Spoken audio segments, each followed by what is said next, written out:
Ranked a lot of franchises or game series before, like FNAF, Star Wars, Saw, Poppy Playtime, so I'm going to do the MCU as I've seen them all. Since the franchise is almost 20 years old and has grown from just Marvel Studios to a part of Disney, here's some ground rules. Rule number 1, no shows count. I've seen like 6 of them as of now, and there's 21, along with shows not being comparable to movies. In short, Falcon and the Winter Soldier's mid. WandaVision's good. Loki's good. Hawkeye's mid. What If was cool for the most part from what I saw from Season 1. She-Hulk is an easy 3 out of 10. It's almost impossible to like anything about that show other than Madison. Moon Knight is good, but a little boring in the first episode. Marvel Zombies was good. I'm watching Wonder Man right now. It's cool. Well, number 2. Deadpool 3/Spider-Man cameos won't count as the MCU wiki doesn't mention those movies. That kinda sucks as I've seen 14 of them already, but I'm gonna follow the wiki for this ranking. Rule number 3. Sonyverse movies also do not count. They all suck or at best mid, so I don't think it's worth it to watch Madam Web and Kraven the Hunter. Rule number 4. I rewatched Thor, Thor 2, Hulk, and Black Panther, but the others are based off memory alone, so they might be a little inaccurate, so this isn't like a definitive ranking or something. Finally, this video has a new poster every movie mentioned, so it's a little less boring to watch. Time for the ranking of the 37 current MCU movies in preparation for Doomsday. At the bottom spot is, you guessed it. At number 37 is The Eternals. This is far more boring than any other superhero movie I've ever watched. The only reason I finished it is because it's probably important for the MCU. Fun fact, it mostly isn't, except the Celestial Hand. The Bill Skarsgård alien subplot isn't important at all, just made the movie more expensive. This is as long as some Avengers movies, being 2 hours and 30 minutes. The comedy is basic. The best part of this movie is the Eternals deciding to let the world die for thousands to be created or not. They've obviously stopped the Celestial. This movie would be a lot more interesting if the world actually ended this time and every other Marvel movie is in a different universe or something. More of a slog than movie. I will not be mentioning the ridiculous post-credit scene because I doubt Star Fox or the Troll will ever be mentioned again. Up next could be in the bottom spot, but I decided not to. It is at number 36, Ant-Man Quantumania. I kind of liked it when I watched it. Sure, I had brain cancer and there wasn't much memorable or interesting in the movie, but Kang's the villain again. Kang the Conqueror is a very underpowered villain in this movie. This man was going to be in an Avengers movie when he got defeated by one Avenger, and it's the dumb one. It's weird how Miss Pym doesn't explain why the quantum realm is bad until after they fall inside. The world doesn't look that bad except MODOK, and the world building sucks. And doesn't have like an interesting character arc or anything to defeat Kang. He just goes from dumb, ignorant loser to dumb, ignorant loser that's closer to his daughter. Wasn't that the last movie? Why doesn't he just turn really big after getting trapped? He could immediately escape, but if he can, it's better to get out of a quantum world being Godzilla-sized instead of normal-sized. Why is the no-holes pink slime monster have 3 holes? What the? This movie's a little enjoyable, like, visual-wise, but that's really it. It's not the worst, I'd say, but it makes me the most angry looking back at it. At number 35, while being a little bit predictable, is obviously The Marvels. Unlike every other Marvel movie, I've never finished this movie. I'll fully watch it to finish this, but from what I remember, they have important plot points from Secret Invasion and WandaVision, and feels much less high stakes than other Marvel movies. Miss Marvel is the best part, and she's just a decent character. Captain Marvel is really basic, like her last 2 appearances. Monica Rambeau is a nothing character. Other than her mother dying, she's just another Captain Marvel. The villain is extremely unmemorable. I finished the movie, and setting up the Young Avengers is not that good. Almost none of the new characters are interesting enough to have a big crossover except Miss Marvel. At number 34, you might hate me for not mentioning it yet, but it's Thor: The Dark World. I thought this was going to be a very boring movie, but not really. It's just 30 minutes longer than it should be. Its visuals suck and its villain is basic, but its main problem is unnecessary comedy and way too much of it.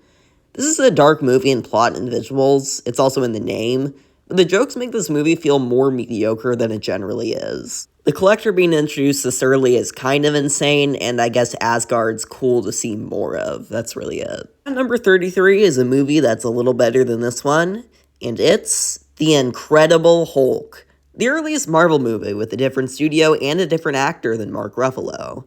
Sure, Iron Man 2 did the same thing, but War Machine isn't as important of an Avenger as the Hulk. They gloss over the Incredible Hulk's backstory. The Hulk's main catchphrase, Hulk Smash, doesn't happen much until the final act. Not that bad of a movie otherwise. I like how Bruce Banner has to deal with the Hulk on a frequent basis and has to watch Elmo instead of TV not to get angry. The villain was cool. He made some appearances in Shang-Chi or She-Hulk, but he is the best in this film. The finale was the only part of this movie where it was actually engaging and not just dark and serious all the time. Phil from Modern Family being in this movie was also a really good surprise. Anyway, at number 32 is Doctor Strange in the Multiverse of Madness. But for being a multiverse movie, not much multiverse stuff happens. There's only 3 different universes throughout 99.8% of the movie, except a 5-second montage of them spawning in new universes. The Penguin would have been cool. You have to watch WandaVision to understand Wanda's motive.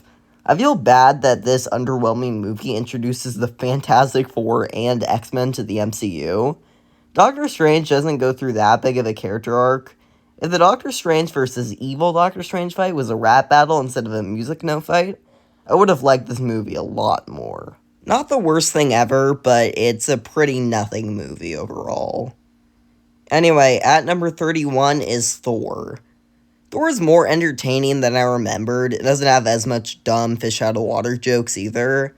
Still, a majority of the movie takes place in some rural town instead of Asgard because of budget probably. The Destroyer is cool looking, but is a waste of a design. At least Loki is a very well-written villain, so I see why he never really dies. Even in Infinity War, when he actually died, he still got a show 5 years later. At number 30 is Iron Man 2. The main conflict is that the military wants Tony Stark's suits, but Tony Stark doesn't want to give it because it would make him less unique and doesn't want others to kill people. AKA, he's selfish and doesn't want to help the world. I thought Tony Stark wasn't much of a dick after the first one. The villain has the most basic motivation ever. His father dies while Tony Stark is on the news, showing he isn't as rich and hates Tony because of it.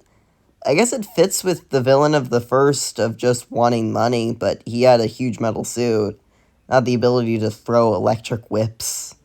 Plus, he had a cooler name. Ironmonger is better than Whiplash? He's just Electro but can't fly and has to try harder to zap people. Then they introduce the idea that Iron Man's dying because there's some needed conflict, so he needs a new element to survive. It's not the worst movie of the MCU, but it's not very good either. At number 29 is Thor: Love and Thunder. Since Thor Ragnarok was funnier than Thor, Taika Waititi returns again, but instead of delivering on great visuals with Asgard or CGI monsters like Surtur, or a good villain, or having a budget higher than A Cottage, it's a movie that has too much bad comedy and delivers on nothing close to the highs of the last movie. The villain is way less interesting than you would think. The God Butcher can control shadows, and his motive is revenge on the gods for betraying his family, but barely shows up and doesn't kill any gods in the movie. Except the rock guy, I guess. It's hard to take the cancer death seriously when this movie is so silly for no reason. Trailers showed that the Guardians of the Galaxy would have a huge thing in it, but they don't do anything in the movie, and they only appear in like the first 2 minutes. And Thor is extremely stupid for some reason. Very mid overall. At number 28 is Black Widow. In this movie, Black Widow and her sister survive so much, it's insane. Like a car crash or falling off a building. Black Widow's sister and her father are pretty cool characters. I do see why they were in Thunderbolts. The main problem with this movie is Taskmaster, who is heavily underutilized. They're just a masked silent bad guy who fights as good as Natasha. But everyone in this movie does, so it's not that special. In the comics, he can completely mimic fighting styles, not just accurate, and actually talks. In this movie, instead of just being born with the power, is a mind-controlled silent burn victim, so not magic in any way. No wonder she died so quickly in Thunderbolts. It's watchable, I guess, but, not good. At number 27 is Captain Marvel. A very mid prequel that's an action mystery, but the main character has god powers, so there's no real, stakes.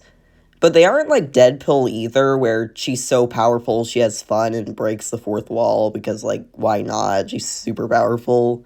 Instead, she's just like Batman, but instead of seeing her parents die right in front of her, she shot a power rock and has experienced some sexism.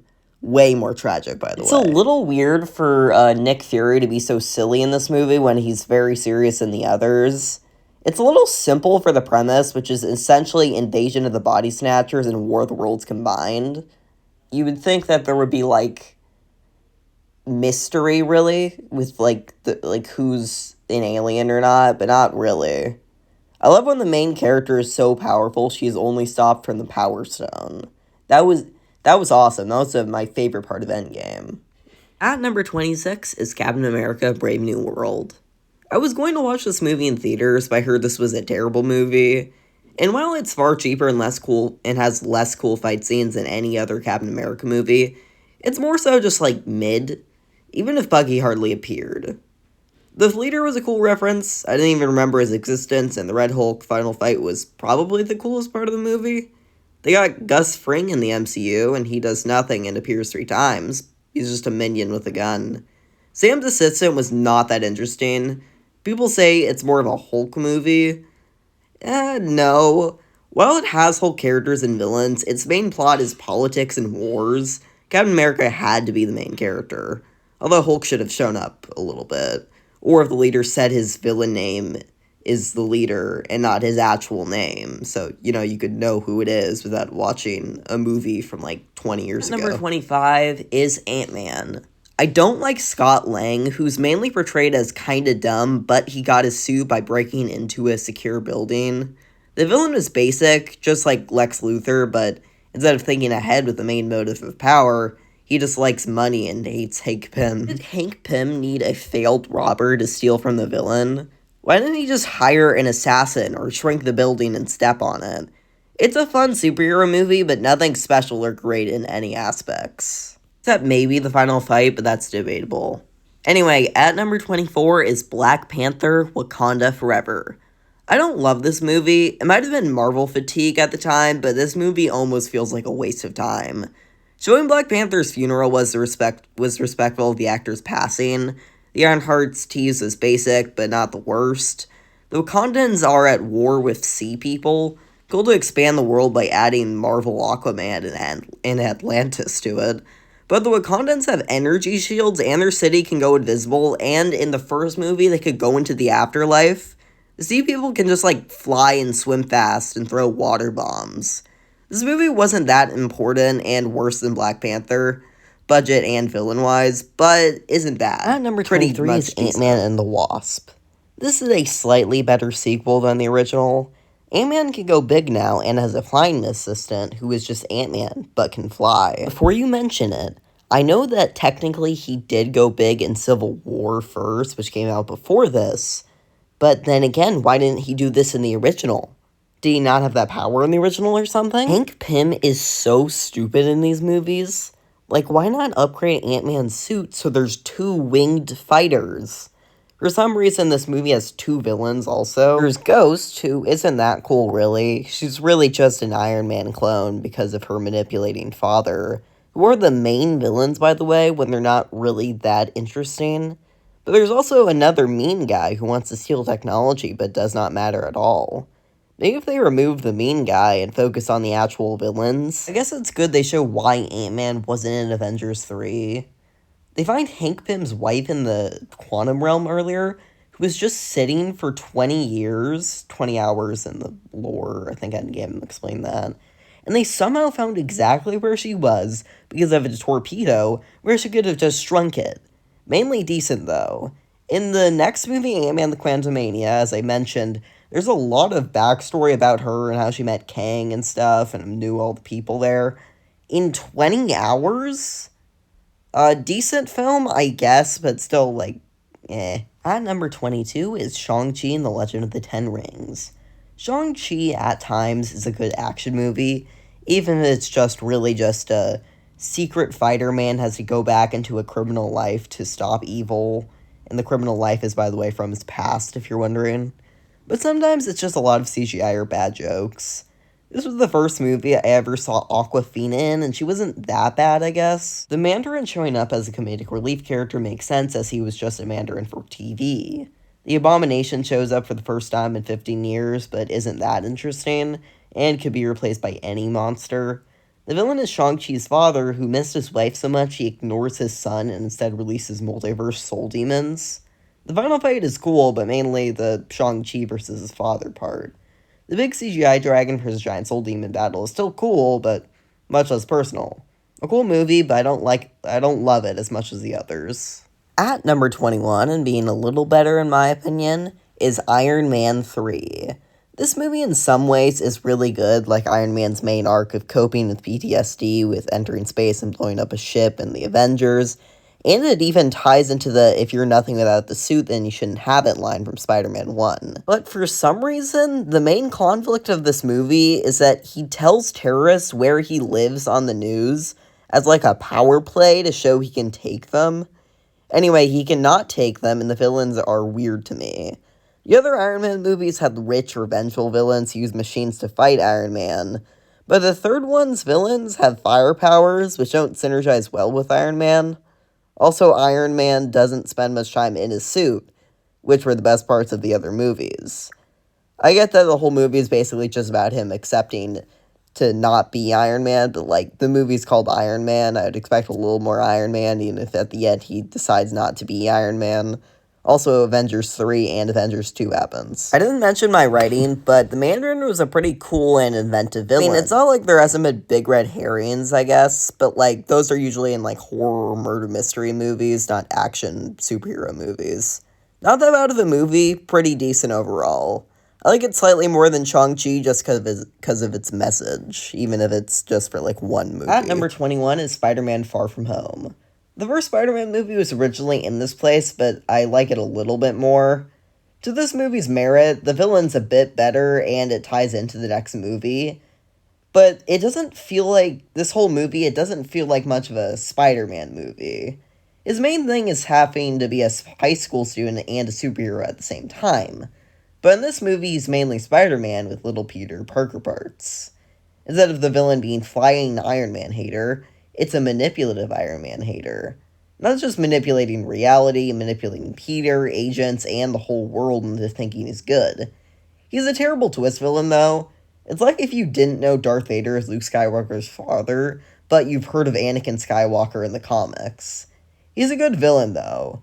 They play into Ned being a comedic relief character more, as he has some funny lines in this movie and the next. This movie did kind of ruin Avengers Endgame, but you probably knew that they're coming back. Just not the specifics. The end credit scene was really interesting, though. It definitely makes the third movie better, even though it's already really good. The weakest of the Spider-Man trilogy, but still a good movie, so yeah.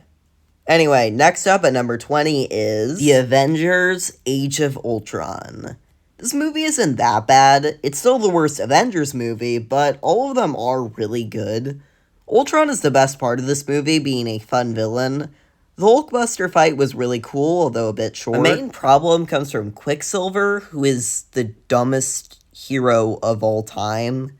Like, he's a speedster, but he dies by a bullet? What?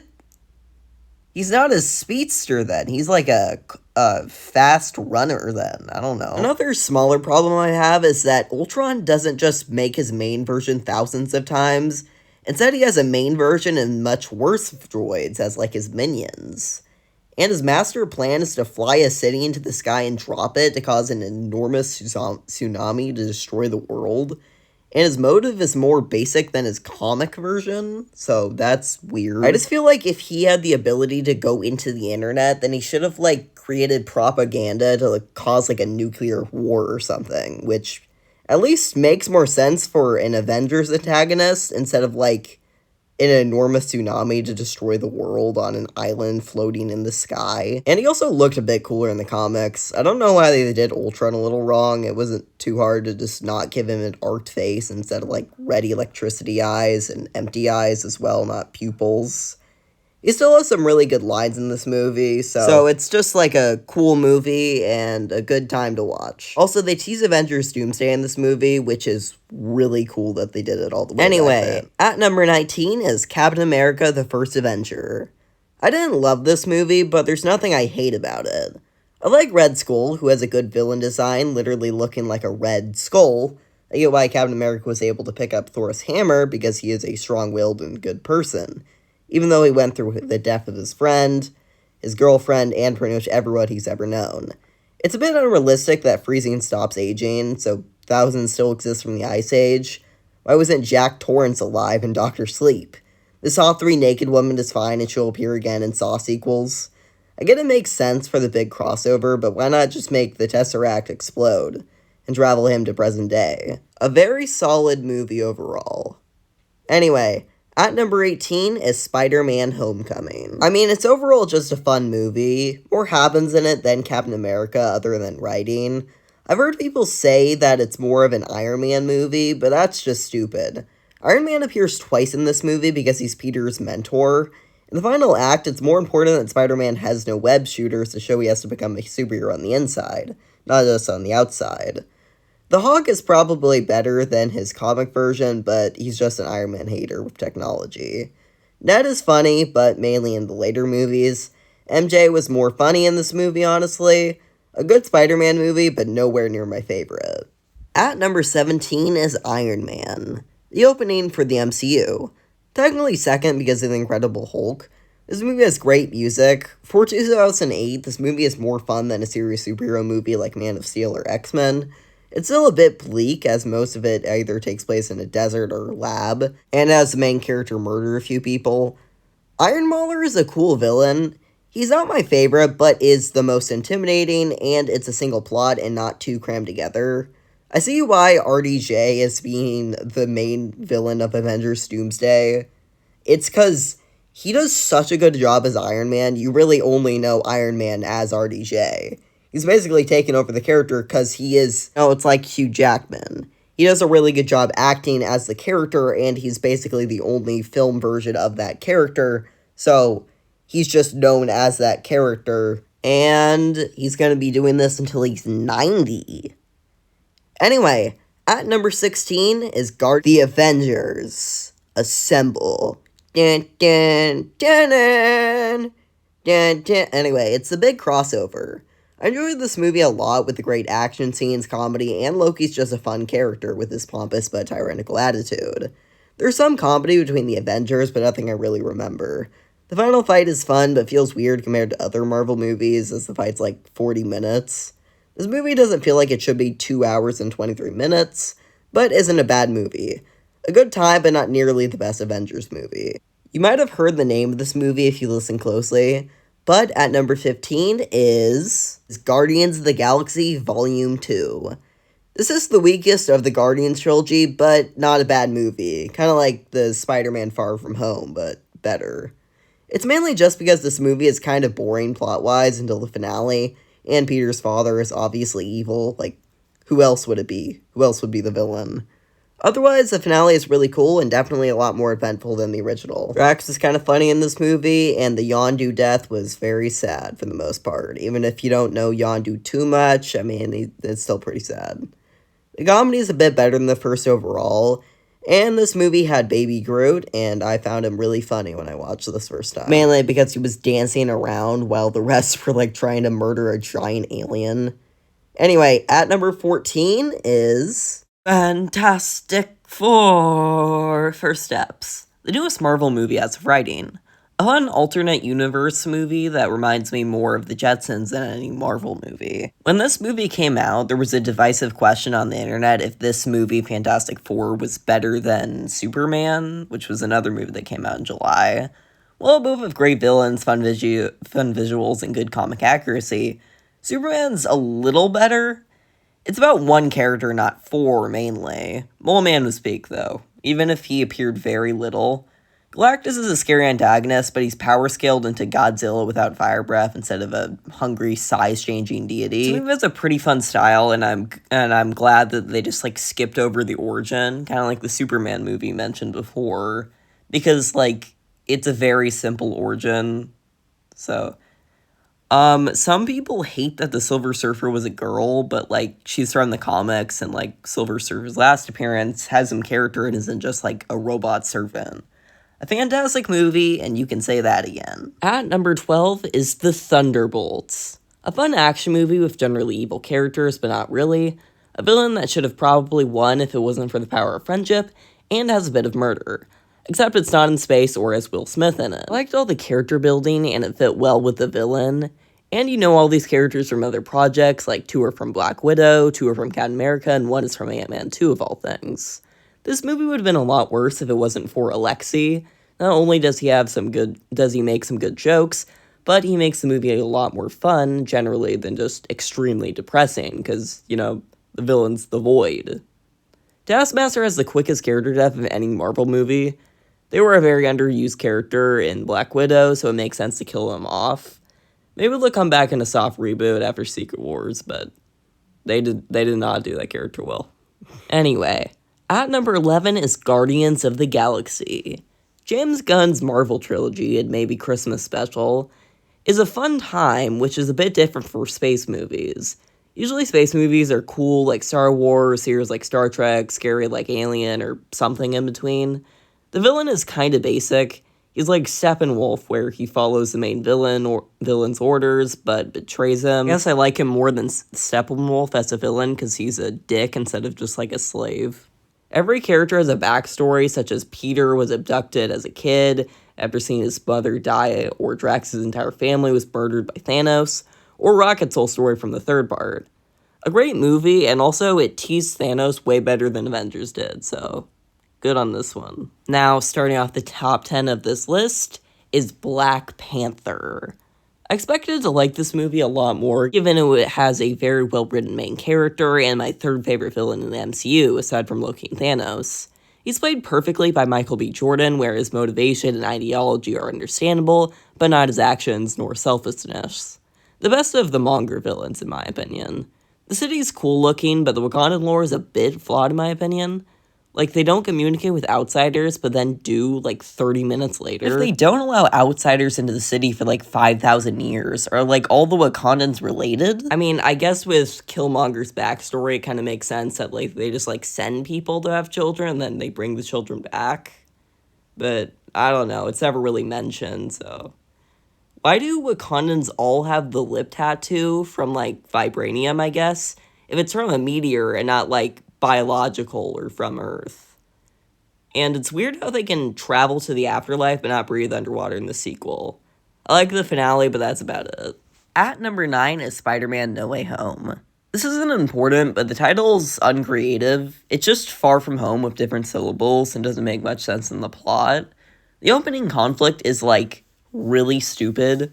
Doctor Strange can make a powerful spell to make the universe forget he's Spider-Man, but didn't talk to Peter about specifics. Some of this movie relies on the nostalgia, oh my god, it's Dr. Octopus, or Green Goblin, or Spider-Man, or the Amazing Spider-Man, or the Lizard, or Electro. But similar to Deadpool 3, well, it is easy just to have nostalgic characters from the past.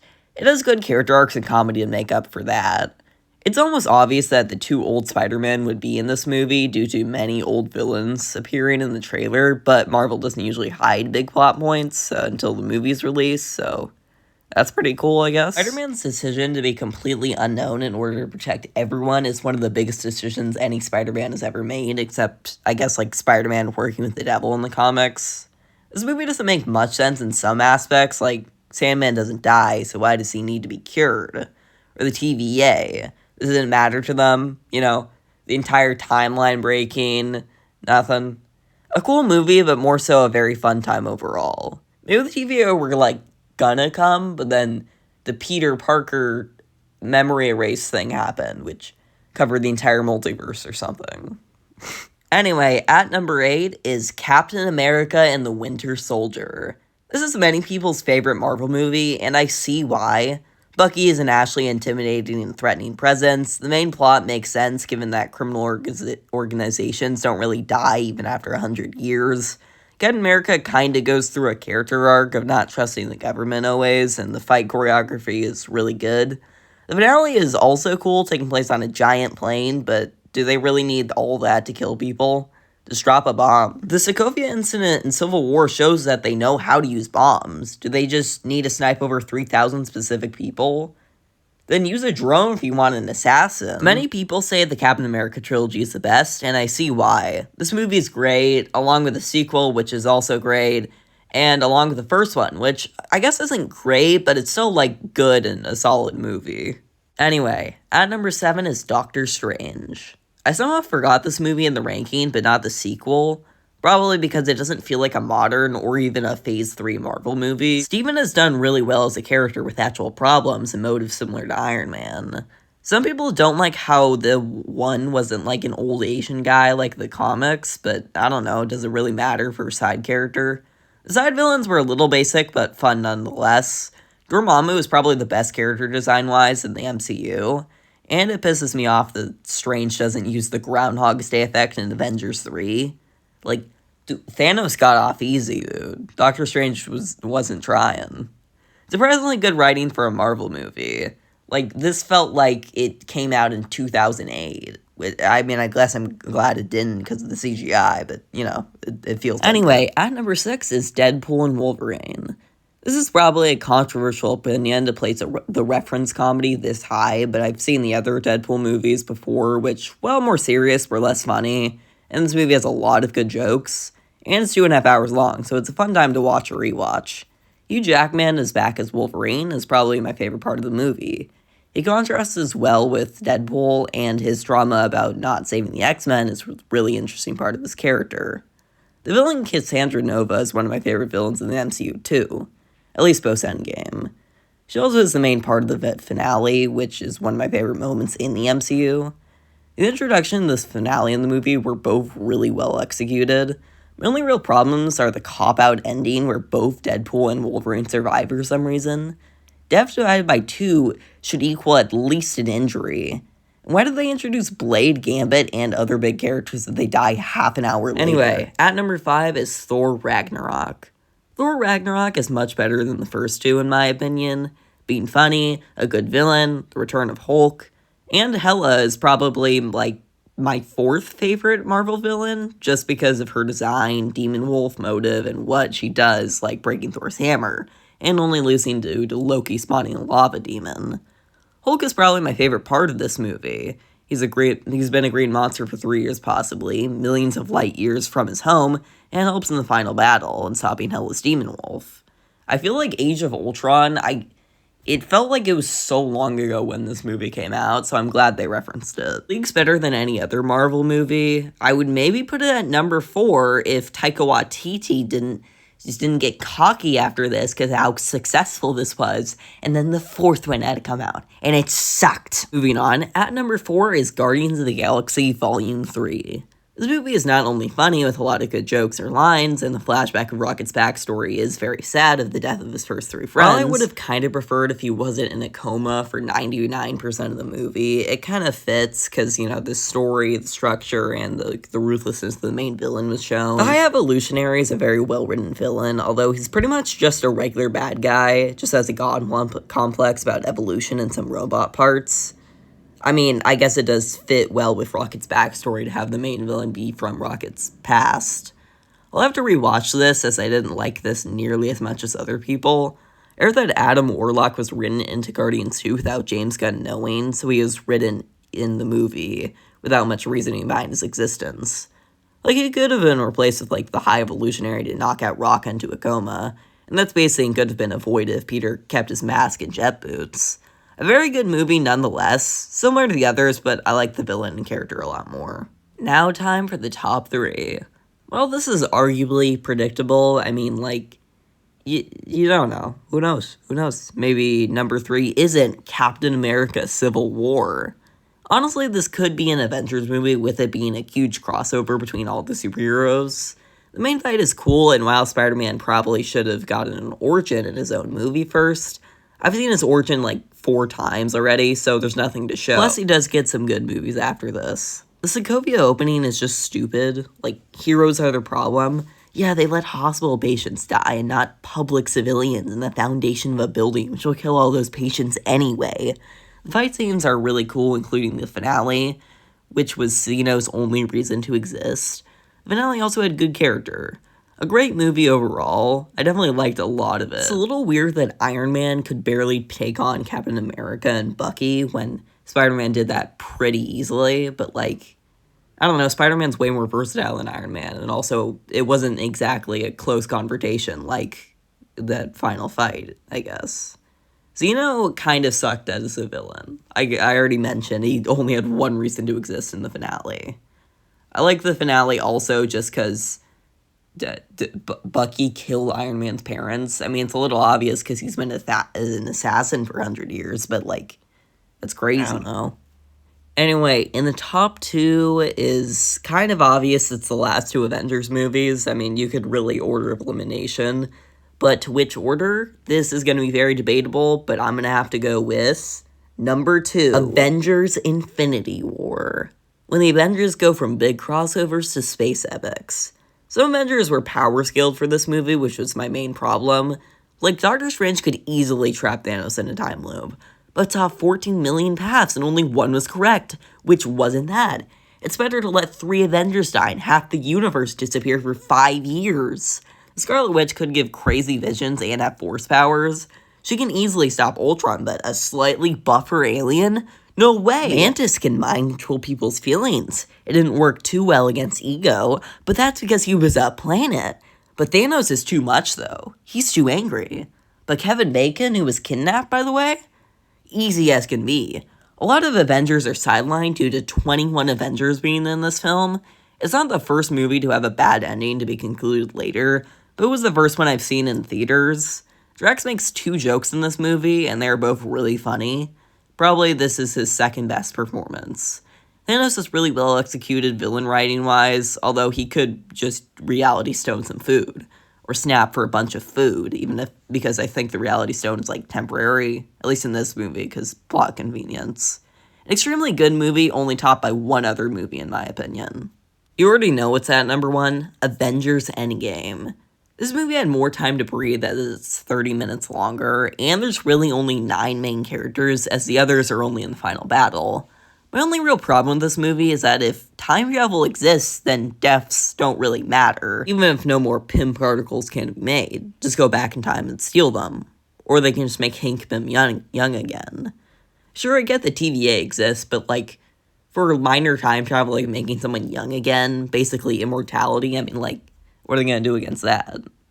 Otherwise, this movie's amazing. There's some iconic scenes, like Captain America with Mjolnir, or the final battle in general. I love how they concluded Iron Man's character arc, going from selfish to sacrificing himself to save the universe, and Captain America's story had a simple but good ending. Wait, isn't its existence like an anomaly in the timeline? Where's the TVA?